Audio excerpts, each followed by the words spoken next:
listen to this. Greetings to everyone. Today, we will cultivate wisdom within our consciousness, allowing the formless essence of our being to awaken from ignorance, to rise and see the truth, to realize that we are, in essence, pure and formless life energy. The mind is the fundamental element from which all things originate. It is an exceptionally refined and primordial essence, existing even before the birth of the universe.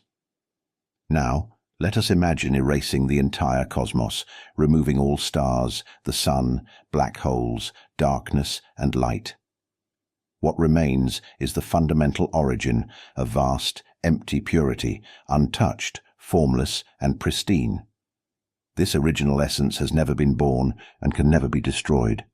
And we, all of us, are this very essence, temporarily residing in different vessels to learn and experience. Since this pure essence has no form of its own, it requires instruments to interact with the material world. Consider this. If we wish to live underwater, what do we need?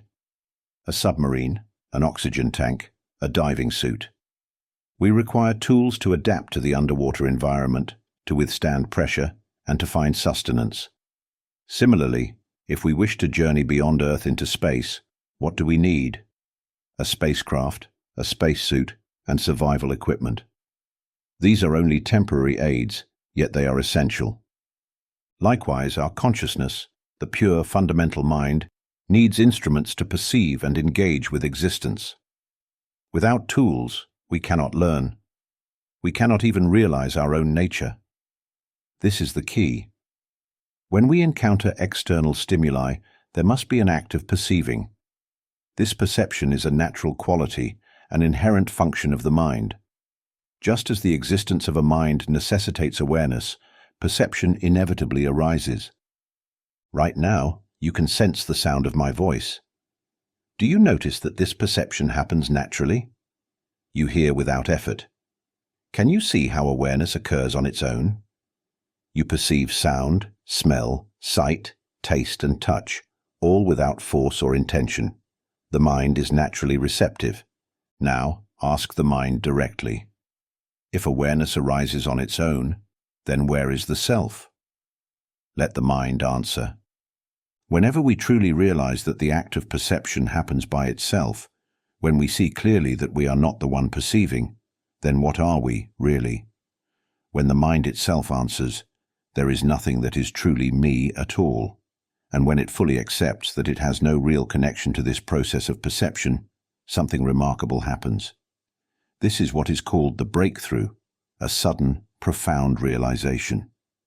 It is as if we are being pulled out from this physical form, yanked out from the illusion of self, leaving behind only pure existence, just the fundamental, pristine essence.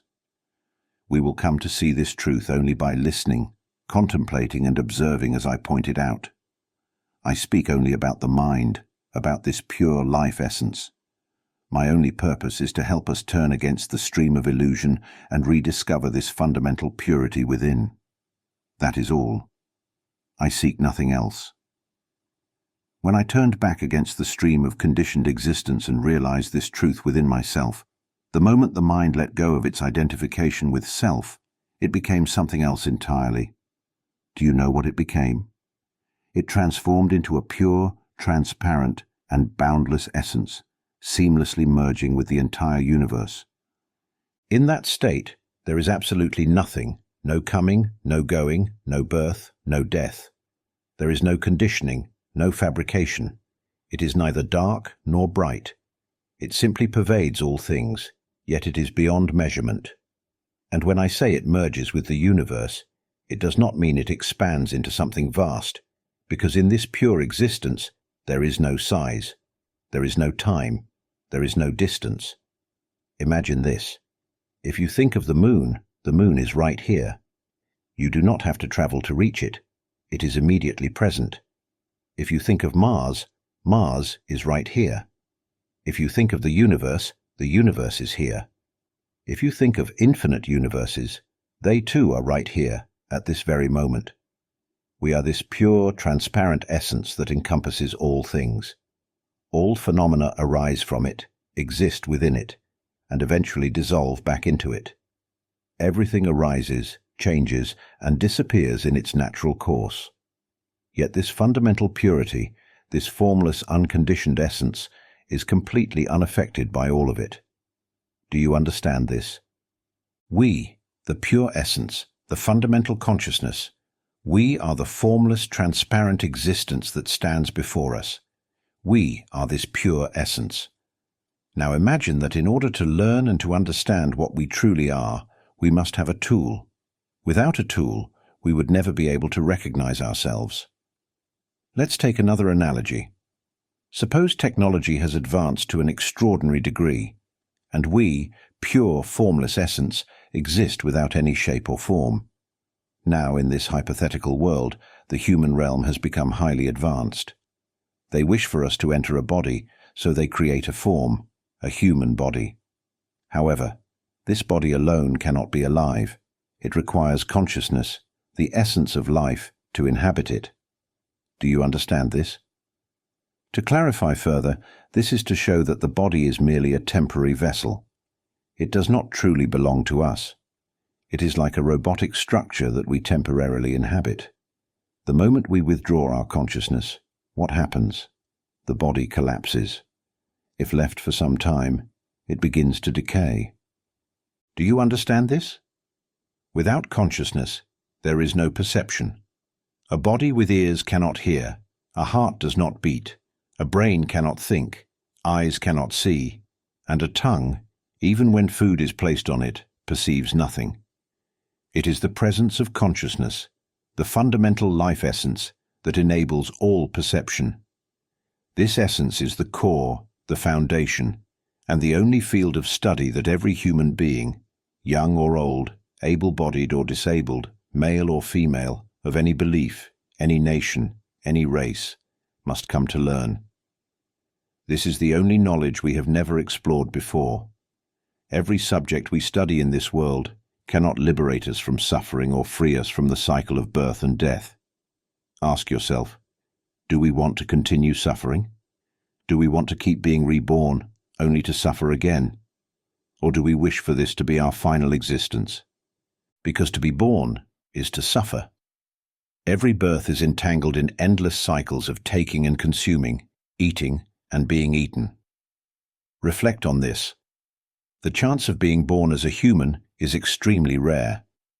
When consciousness departs from this body, it seeks another form, and in most cases, it does not return to the human body.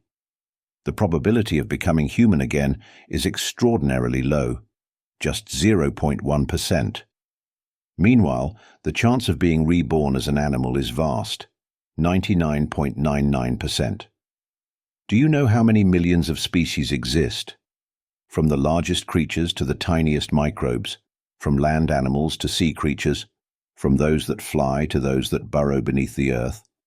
How many countless kinds of beings exist? Yet, humans exist in only one form, just one. So what happens? Consciousness finds a new body, perhaps as a sea creature, a land animal, a bird, or something that lives beneath the earth. And in these forms, the cycle continues. Creatures consume one another. One being devours another and feels hatred toward its predator. One day, I will return and consume you in revenge. And so the cycle repeats endlessly, taking life, giving pain, suffering through loss, only to return and do the same. Just as we experience life now, when someone harms us, hurts our family, causes us pain or loss, we become angry, resentful, vengeful. And when we, in turn, harm others, they feel the same way. It is an endless cycle. So, when consciousness inhabits an animal form, the same pattern continues. Endless cycles of consuming and being consumed, hatred and revenge, over and over again. But here is the key. Our consciousness has never truly been anything. It is pure, formless, timeless, without distance or boundaries. When the body is destroyed, the life essence simply drifts away, seeking a new form immediately. This is what I have spoken about so often. Why does our consciousness constantly seek a new body? Why is this cycle of birth and rebirth unending? It is because the mind has yet to awaken to wisdom, to true understanding. Imagine this as yourself. You were once pure, transparent, formless. You had no language. I am only using words now as a tool to communicate, but language is not truly what we are. It is merely a function of this temporary vessel, this physical body. And to be born in a human body is a great fortune. Only in human form can we learn about the mind, about the essence of life. Humans have the most refined language, the ability to imagine, to feel emotions, to remember, to evolve through conditioned experience. These are the tools, the instruments, that allow us to understand our own essence. If we were born as animals, we would have no opportunity to learn about the mind. Only as humans do, we have the chance to learn this truth. If we do not awaken to the fact that we are consciousness, that we are the pure, fundamental essence, then we will continue drifting, seeking body after body. And the cycle continues, consuming and being consumed, birth and death, over and over again. Yet, we have never truly died. We have never actually been anything at all. And so, the essence of life drifts again, seeking another body, another cycle of consuming and being consumed, only to have the body perish once more. When will it end? When will consciousness, the essence of life, cease its endless rebirth? When will we finally stop being born? The answer is simple. Only when we realize that we are the pure, unconditioned essence. Only when we awaken to the truth that everything we inhabit, everything we attach to, is not truly ours. It is like a prison. The moment we take refuge in any kind of vessel, suffering begins. Whether we inhabit the body of a creature of the water, the land, beneath the earth, or the sky, whatever form of life we take, whether as an animal or a human, the moment we drift into a physical vessel, into this robotic body, this so-called cage, we are bound to suffer. Once inside this form, we must eat. There is no other choice. If we do not eat, the body weakens, suffers, and ultimately breaks apart. When this body ceases to function, before it completely dissolves, it experiences pain, for it clings. Every time we take on a body, we cling to it immediately, and with that clinging comes suffering. Hunger arises, and hunger demands to be fed. That is why all beings struggle and strive to consume. Every birth is the beginning of this same cycle, doing whatever it takes to obtain food, killing, devouring, harming, just to eat. Eating raw, eating cooked, eating what is clean or unclean, it makes no difference. If we are born as maggots, we do not care whether food is filthy, we simply consume. If we are born as toads, we do not judge whether something is clean or unclean, we simply consume. Whether we become termites, centipedes, tigers, dogs or cats, we do not discern whether something is proper or improper, fit to eat or not. We only eat. Even when we are born as humans, if no one guides us, we would grab whatever we could and put it into our mouths, consuming blindly, just as we did in previous existences. Hunger brings suffering, and suffering demands to be fed. The moment we take on a body, no matter what form, suffering immediately follows. We must eat. If we do not eat, we cry, we ache, we suffer. And so, we devour whatever is before us. This is the nature of beings. Whatever body they inhabit, they must feed it. Parents teach their young to eat, whether they are animals or humans. If we are born as animals, our parents show us what to consume. If we are born as humans, society teaches us to seek food, to struggle for survival. We are taught that this paper, called money, must be obtained to buy food, shelter, and security. Thus, we compete, we struggle, we grow angry, resentful, vengeful. We deceive, destroy, and kill, just to eat. Look at the world today. From the moment we wake until we sleep, the struggle never ceases. From dawn to dusk, it is an endless race, seeking, striving, never resting. See how much suffering there is. There is no pause. We must toil to earn our food. And in doing so, we become enslaved by money, by society, by the very way of life we are bound to. We struggle and strain, and yet, in the end, we grow old, fall ill, and decay. This body eventually collapses. And what is gained from having inhabited this robotic vessel, this physical form? Is it only for the sake of eating? Have we been born just to struggle, to sustain this body, and then to perish? What have we truly gained from this existence? We do not even realize that we are the mind, the essence of life, formless, empty, pure, and boundless. We do not know this at all. Look at us. We still do not know. Some of us are 80 years old, having spent a lifetime lost in forms, traditions, and cultural norms, seeking survival, pursuing wealth, chasing after fleeting happiness while avoiding suffering. But when happiness is pursued to excess, desire intensifies. We manipulate, oppress, and destroy others. We look down upon and scorn those we deem beneath us. We crave possessions, wealth, status, power, recognition, abundant food, and pleasure. Is that not so? We are born wanting only pleasant feelings, rejecting painful ones. Yet both happiness and suffering are merely states of mind, passing conditions of consciousness. Once we take on a body, no matter what form, human or animal, we become imprisoned within it. This body must be fed, or it will suffer. Hunger brings pain, and so we struggle, stealing, competing, doing whatever it takes to obtain food and survive. If someone is born into wealth, they use money to study, to gain an education, to secure a comfortable life. But for what purpose? To find happiness. Higher education leads to better job opportunities, which leads to more money, which leads to what? Happiness. We seek recognition, respect, and status. For what? For happiness. We chase after high positions, promotions, and success because we believe they will bring us happiness. Everything we do is in pursuit of happiness. We eat to feel good, because if we do not eat, we feel pain. But in the end, we are merely playing with emotions, drowning in them, as if emotions have a true self. We live as if we will never age, never fall ill, never die. But this body exists for aging, for sickness, for death. It does not last long. When we come to dwell in this vessel, what we inevitably receive is suffering. This vessel, which is a mass of suffering, must constantly be nourished. Yet, it inevitably ages, falls ill, and ultimately perishes.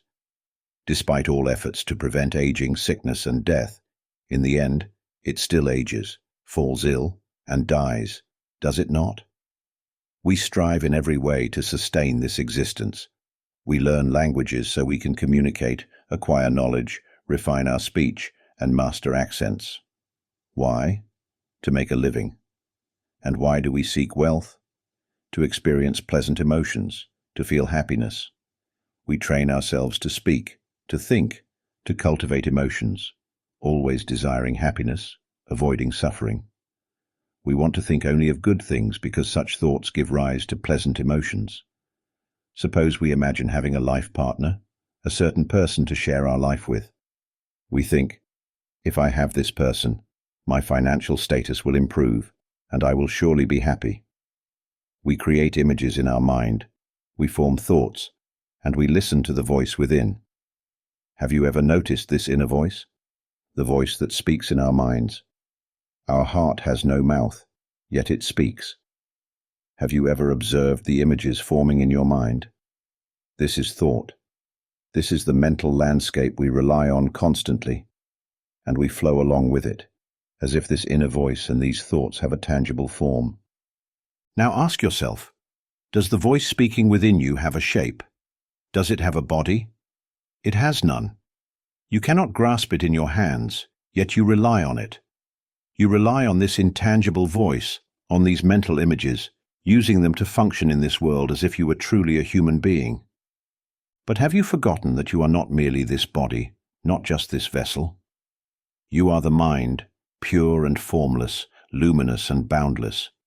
You have forgotten this. I am trying to call you back, to remind you of your true nature. I want to speak about the mind, because that is what we truly are. But when we enter this physical vessel, this body, this mechanical shell, this prison, we become entangled in worldly concerns. We are caught up in seeking sustenance, in pursuing this voice, in following mental images, in chasing pleasant emotions, and in avoiding unpleasant ones. Can you see it now? From the very beginning until this moment, it has only been this voice speaking, and you have followed its images. Emotions have arisen continuously. The mind is always perceiving, always aware, always remembering, sometimes clearly, sometimes vaguely. But why do we rely on these tools? Why do we depend on this body, this prison? Why do we cling to these voices, these mental images, these emotions, this awareness, this memory? What is it that we seek? We crave pleasant emotions. We seek satisfaction, as if these things will remain with us forever. But do you see? The voice that speaks is merely a conventional language, and this conventional language does not truly exist. This world is a conceptual world. It arises because language assigns meaning and labels. That is a tree, that is a teak tree, that is grass, that is a woman, that is a man, that is our family, this is our home, this is our car. It is the voice that speaks, but things themselves do not say anything. Look around. Sweep your gaze from left to right, from right to left. Keep looking. There is only emptiness. There is only knowing, empty knowing, a knowing without anyone knowing. Observe carefully, and you will begin to understand the nature of the mind. Nothing speaks. Observe. The things around you do not announce what they are. But the moment we focus on something, the mind immediately assigns meaning. That is a person. That is our mother. That is our father. This is a fan. This is a light bulb. This is a window. This is a phone. This is a dining table. This is a kitchen. It is the voice that speaks. But have these things ever spoken for themselves? This is Monday. This is Tuesday. This is Wednesday, Friday, Saturday, Sunday. The voice speaks. But where is Monday? Look around. Where is Monday? Where is Tuesday? Where is Wednesday, Thursday, Friday, Saturday, Sunday? Look carefully. There is only the voice saying these things. Now, look at your own body. Does the body say what it is? Look at your arms, your legs. Do they speak? It is only the voice that says, "This is the left leg. This is the right leg." Can you see this? It is this voice that gives meaning to everything, and yet we rely on it so much. But if we can see clearly that this voice, the one that keeps thinking, labeling and defining everything, is not something with an inherent self, then we will realize that it is simply a natural phenomenon belonging to no one. Right now, you are aware of this voice, aren't you? Can you see how it perceives on its own? It hears on its own. It smells on its own. It sees on its own. It performs the function of knowing without any effort on your part. The voice speaks by itself. Mental images arise by themselves. Emotions arise and shift on their own, feeling pleasure, displeasure, or neutrality. Can you see how all these tools, this body, this vessel, function entirely on their own? Observe carefully. This massive form walks on its own, sits on its own, speaks on its own. The heart beats on its own. The breath flows in and out on its own. The intestines work on their own. The stomach digests on its own. The liver, kidneys, lungs, all function without command. Now try walking. Can you see that the body walks on its own? The moment we truly see this, when we realize that this voice is simply speaking to itself, knowing by itself, hearing by itself, smelling by itself, then where is the self? If at that moment the mind responds with clarity, realizing that there is nothing that is truly me or mine, it will be as if everything we once clung to as ours in this world shatters into countless fragments. dissolving completely into emptiness. All the knowledge we once held, the belief that we are human, will shatter into countless fragments. And what remains is a pure, luminous nature, so clear, so boundless, merging with the entire universe. Then, with absolute certainty, we will know with all our heart that this is what we truly are. We are this clarity, this presence beyond words.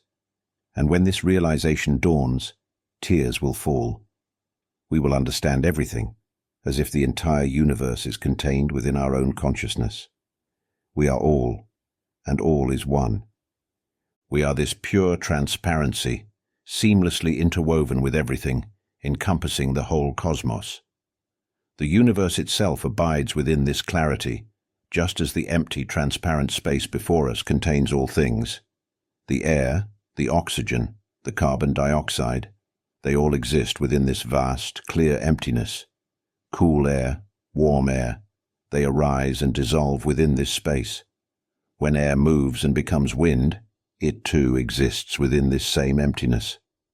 Even if an atomic explosion were to erupt before us, reducing everything to dust, the body shattering, all forms disintegrating, the wind raging and sweeping away all things, still, all of it exists within this vast, clear emptiness.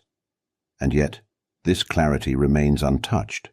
It does not move, does not come or go, does not arise or pass away.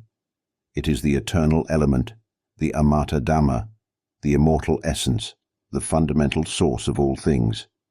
This is what we are. The voice that speaks now is merely an occurrence, merely a function, not who we truly are. It is just a tool for communication, to point out that this voice has no real existence of its own. This must be seen clearly. See how this voice speaks on its own. Recognize this simple truth. This voice is constantly demonstrating that it is not us. It is simply following its own nature, arising and ceasing. Mental images appear and fade by their own nature. Emotions arise, shift, and dissolve by their own nature. The act of perception, too, follows its natural course. All these phenomena continuously reveal the truth. They belong to no one. There is nothing here that can be grasped, nothing that can truly be called me or mine. And when we no longer cling to any of this as ours, we will know with absolute clarity that we are this pure, luminous essence that pervades the entire cosmos. We have never truly had a self. So what have we been lost in all this time? And when this realization comes, it will feel light, completely unburdened, free. It will be as if suffering ceases to exist entirely. With all our heart, we will know that there is no more suffering. Nothing can make us suffer ever again. We are liberated. We will not be born again. We have awakened. And whenever this body dissolves and perishes, this mind, this fundamental life essence, will not be reborn. It will no longer take residence in any physical form because it has realized the truth. It has seen with perfect clarity that we are the pure, formless essence. It has awakened to the truth that nothing in existence is truly us or ours. It has realized that all things are simply their own nature, existing as they are. This mind will not be reborn. That is all. The science of the mind. This is the science that will liberate us from suffering, allowing us to coexist in harmony and peace.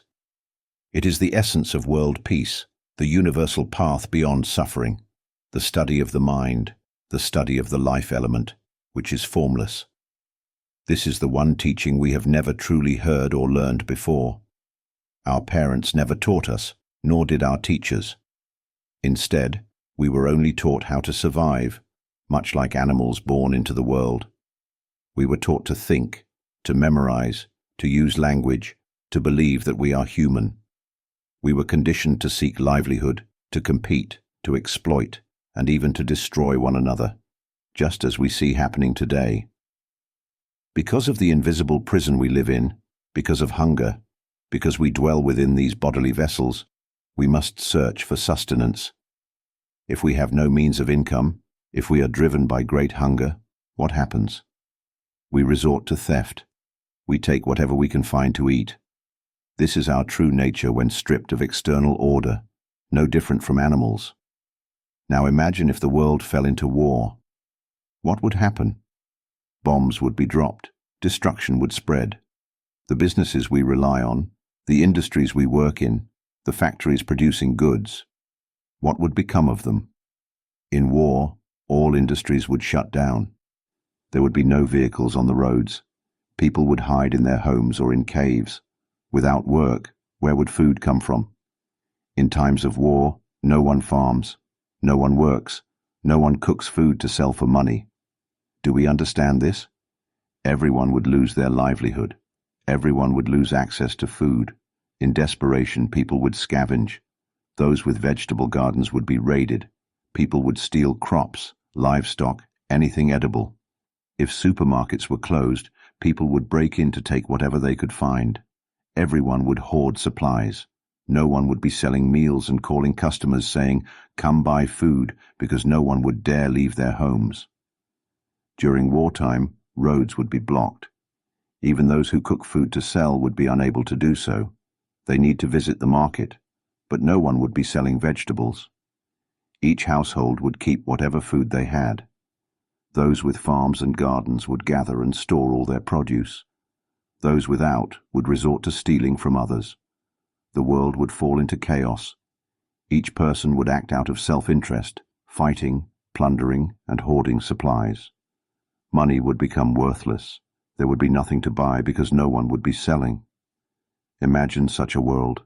Disorder, survival by any means, consuming whatever is available, even turning against one another. This is the nature of suffering when bound by ignorance and attachment. Yet, there is a path beyond this, a way to transcend suffering, beyond fear, beyond self-interest. The path of understanding, mindfulness, and wisdom, the path of the mind.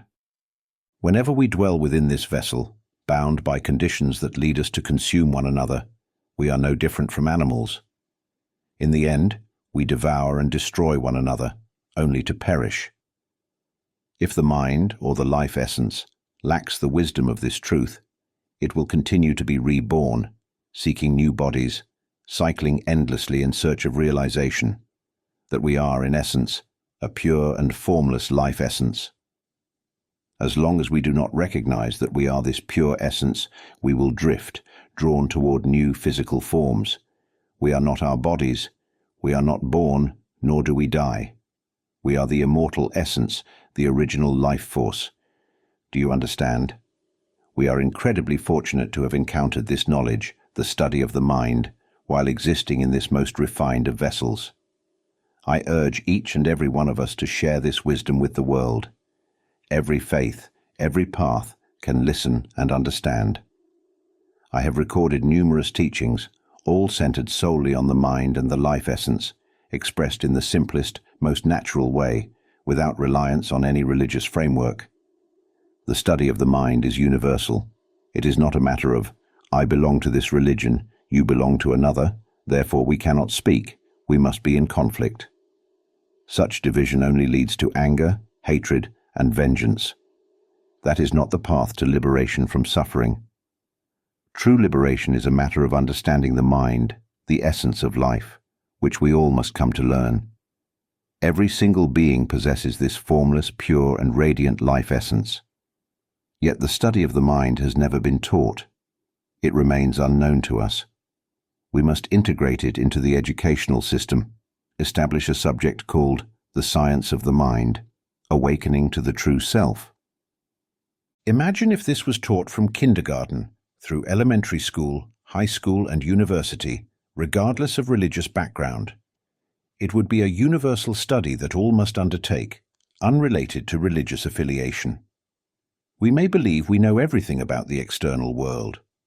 Our parents, teachers, and society educate us about external matters, but no one teaches us about the inner self.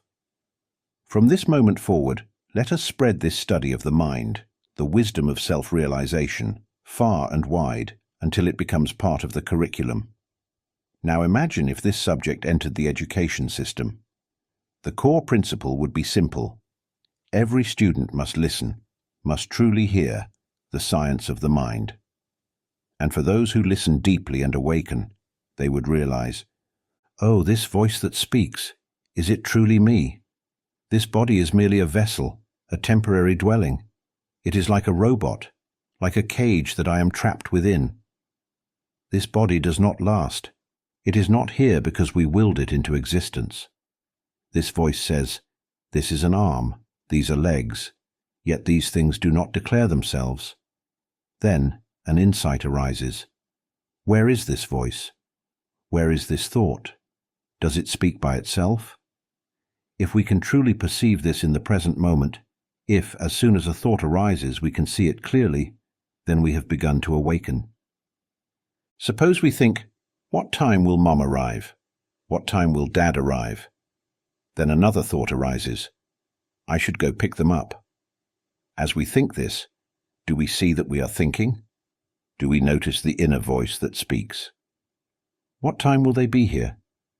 Maybe I should call. I should hurry and wait for them. Do we see this voice that speaks inside? Do we see how it arises? Sometimes we might think, Mom and Dad are in the hospital and the bills are piling up. What should I do? Should I sell my car? Maybe I should start taking the bus instead, since the medical costs are hundreds of thousands. Do we see the voice that is saying these things? Do we notice how images also appear along with these thoughts? For example, we may be sitting at home and suddenly a thought arises about food. What should I eat? Maybe I'll eat out. I feel like having noodles. Do we see the voice that speaks within? Do we notice the mental images that come with it? If we observe carefully, we may realize that this voice, this inner dialogue, speaks by itself. It is not owned by anyone. It arises on its own, and it thinks on its own. Or perhaps we are sitting at home, and a different kind of thought appears. I don't want to go to that shop. I hate that person. My ex has a new partner. I don't want to go to that mall. My ex works there. I really don't want to see them. I hate them. But I still have to go there to buy something. Why do they have to work there? I don't want to see their faces. I hate it. Do we see how, as soon as we think, an image appears?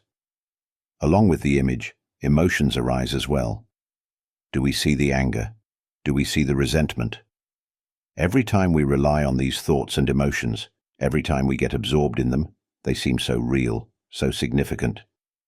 But if we come to understand that this inner voice has no true self, that it has no form, no substance, no owner, if we see that these mental images also have no form, no substance, and no owner, then we will recognize that these are simply tools we temporarily use.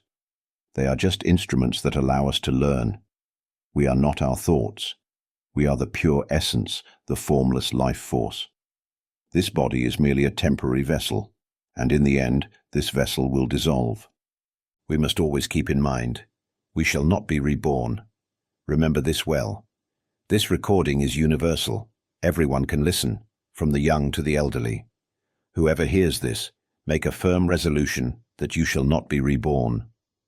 Make a strong determination to listen until the mind becomes fully awakened. Set your heart on this with unwavering strength. Once the resolution is made, listen with understanding. What is the nature of the mind? As you listen and begin to understand, it will feel lighter, clearer, continuously light and at ease. Then you will start to recognize the voice that is speaking. Oh, is this what thought is? Is this voice really me? No, it's just speaking on its own. At this point, insight arises. This very voice is what assigns meaning to everything. That is mother and father. But where are mother and father? Where is home? Where is the car? Wait, was it this voice that spoke all of that? If we deeply understand that everything arises because we think, that we rely on this voice to assign meaning to everything, calling something a house, a car, a family, parents, children, siblings, fellow villagers, members of the same district, province, or country, even the entire world, then we see how this voice creates everything. The moment this realization occurs, tears may fall. It feels as if the knowledge we once held, the belief that we are human, shatters completely. This is the wisdom of awakening to the mind. For those who listen and gain this insight, tears will flow, and the burden will lighten until awakening arises. Then comes the realization that even the knowing itself is not us. It knows by itself, hears by itself, smells by itself, sees by itself, tastes by itself, feels by itself. It has its own reactions of liking and disliking. In truth, nothing is us. It all functions on its own. This is simply nature. When we see that there is truly nothing that is us, the illusion shatters, breaks apart, and dissolves completely. It is as if we are torn away from the sense of self, ripped away from the identity of being a person. And in that moment, we come to realize we are pure, transparent awareness, merging into the vastness of the entire universe. Here, there is no suffering at all, completely pure. Do you know the meaning of purity? It is crystal clear, absolutely pure. It is even more astonishing than words can describe if you awaken to the mind. This is only a glimpse. But once true awakening arises, when the mind is released, you will know, tears will fall. The understanding that you were once human will completely collapse. What remains is pure existence, entirely free from suffering. It is beyond happiness, beyond even the idea of happiness. In truth, there is no happiness, no suffering, nothing at all. There is only pure essence, pure clarity, absolute purity. When you reach this state, you will realize you shall not be reborn. What is there left to be reborn? The realization will dawn that your true nature is pure essence. When this body dies, this pure essence does not seek another body. It will not wander in search of another form ever again. But if you do not yet know yourself, if you do not realize that your essence is pure, then, like all beings, when the body dies, the mind or life energy will immediately seek another body. Once a new body is found, the cycle continues, consuming, living, then dying again. When that body perishes, the mind or life energy drifts off in search of another form. It is an endless cycle, birth, aging, sickness, death, over and over again, trapped within a container, never breaking free. The mind keeps wandering, finding a body, using it, and when that form is no longer usable, it moves to another. It is the endless cycle of samsara, birth, aging, sickness, death, repeating without end. But when you truly realize that nothing is you, that all of this is merely a cage, a temporary vessel, something you have only come to inhabit for the very last time, you will see that you are fortunate. You have had the opportunity to listen to this. Listen often, listen repeatedly, until you see that the voice speaking now is not you speaking. When you truly see this, it is finished. What is aware right now? What hears this sound? It hears by itself. Do you see? Then where is the self? Let the mind answer. And when the mind itself answers, there is no self. That is the moment of explosion, the breaking point, the release. But do not crave for this experience. Simply listen, understand, and continue to understand. Listen naturally, with ease. Whether you are working, running, bathing, in the restroom, eating, whatever you are doing, just keep listening. This body does not last long. This is the truth. It could die at any moment. Just look at the hospitals. So many children die, so many adults die. Death can happen at any time. So, if this body dies, where is the self? I tell you, when this body dies, the mind will drift away in search of a new body. The chances of being reborn as a human are extremely rare. The majority are reborn as animals. If you are not reborn as a human, it is truly unfortunate. Time is running out. Our lives are short. We must hurry to understand. The mind does not recognize itself as pure essence. That means we do not realize that we are this pure, clear, formless life energy. Because we do not know this, when the body dies, the mind instinctively seeks another body, another form, to continue learning. But upon entering a new body, it forgets again that it is pure essence. Then, when that body dies, it drifts again, searching for another. Instead of realizing its true nature, it continues in ignorance, wandering, taking on new forms, living, dying, and repeating this cycle endlessly. Now, however, the time has come for us to encounter this wisdom. Listen deeply and truly understand. Let realization arise. This body is not truly ours. It is only a temporary vessel. We suffer because we inhabit this body. This is why we struggle, seeking food, shelter, and survival, caught in the cycle of birth and rebirth, always searching, always striving, yet never truly free. It is like being trapped.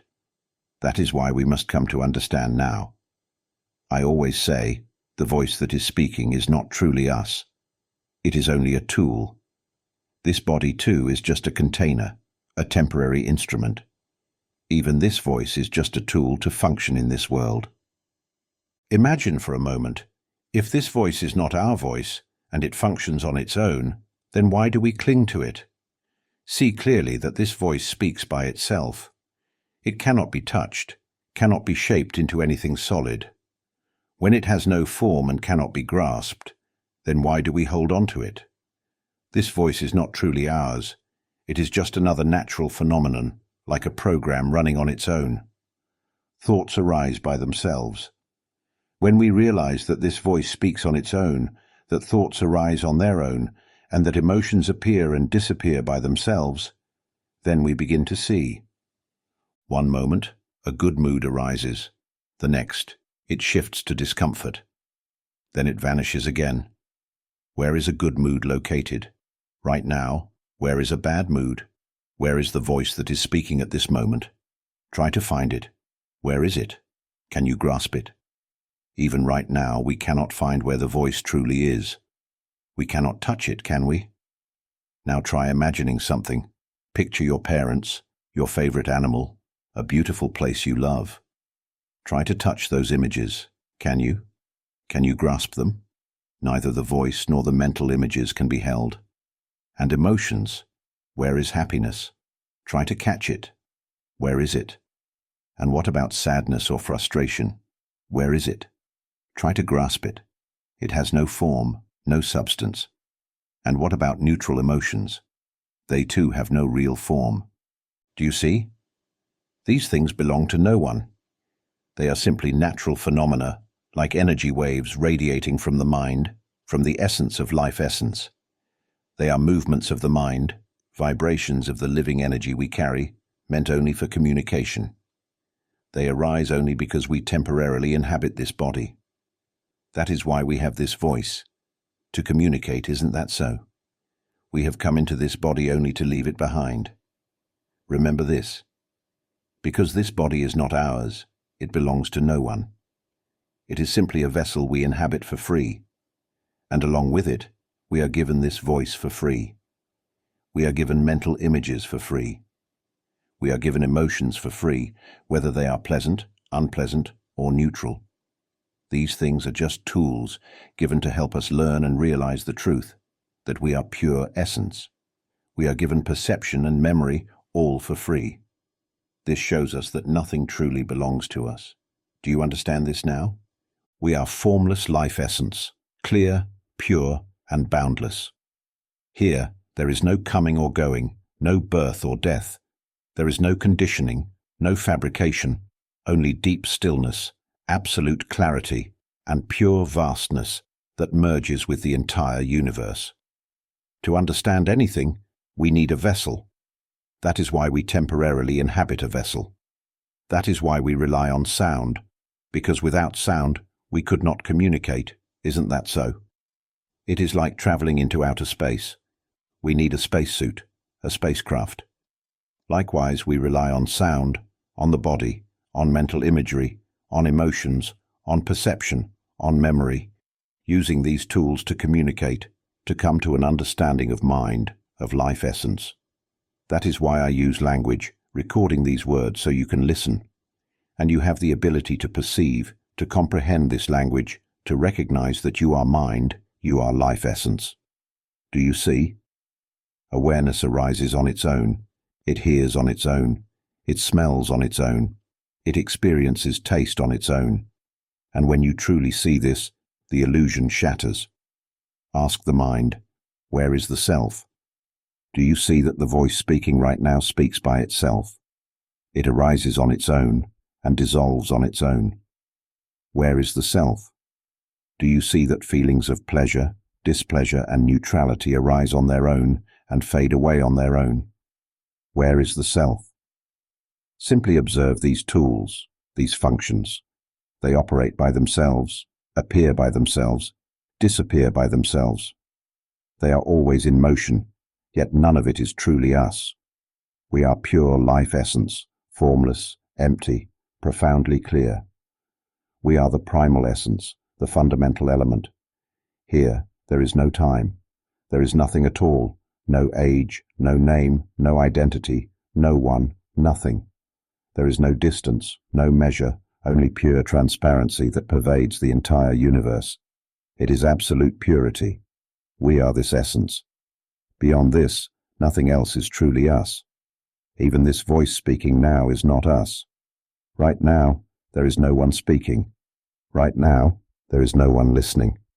There is only nature, performing its function, an endless ripple, a continuous movement. And in all of this, there is nothing, nothing that truly exists as a separate self. Whoever listens often, the more you listen, the more you understand. The more you listen, the lighter it becomes. The more you listen, the clearer, the more spacious it feels. Keep listening until my voice resonates in your mind at all times. Listen until you dream of me, until you experience extraordinary visions, until you constantly hear this voice and begin to ask, what is this voice? Does it have a self? Until you realize, this voice has no self. Until you see, nothing is you. It knows on its own. It understands on its own. Lighter, clearer, lighter, clearer. Listen in a relaxed way, effortlessly. Whatever you are doing, just keep listening. The more you listen, the lighter it feels. The more you listen, the more the sense of self dissolves. Nothing remains, not arrogance, not pride, not the illusion of control. What remains is only lightness, openness, and a deep, effortless ease. Until finally, you see, we are just passing through this world, visiting for the last time. Understanding grows, deeper and deeper, until at last it reaches the heart. And then, the heart lets go on its own. Just keep listening, and understanding will arise naturally. At some point, tears will fall on their own. A profound clarity, a deep joy will arise. It will lead to sharing, to kindness, to generosity, because nothing is us. Imagine it. We are only temporarily inhabiting this body, just visiting, just passing through, playing. We know that soon, this body will die. And whenever it dies, it is fine. We will not return again. But this last time, this visit will be different. Now, we live in the world with a heart of sharing. The new era will begin. The core of world peace will arise. People will live together in harmony. Everyone will speak only of the mind, share only the truth of the mind, and realize it within themselves. Suffering will end. Everything will be good. And our lives will be filled with brightness and joy all the way until this body dissolves. When the body grows old, when it weakens, when illness arises, and finally when it dies, we will only observe. We will simply watch the body age. We will watch the body become sick. We will watch the body pass away. But we will not suffer with it, because nothing is us. It is always ready.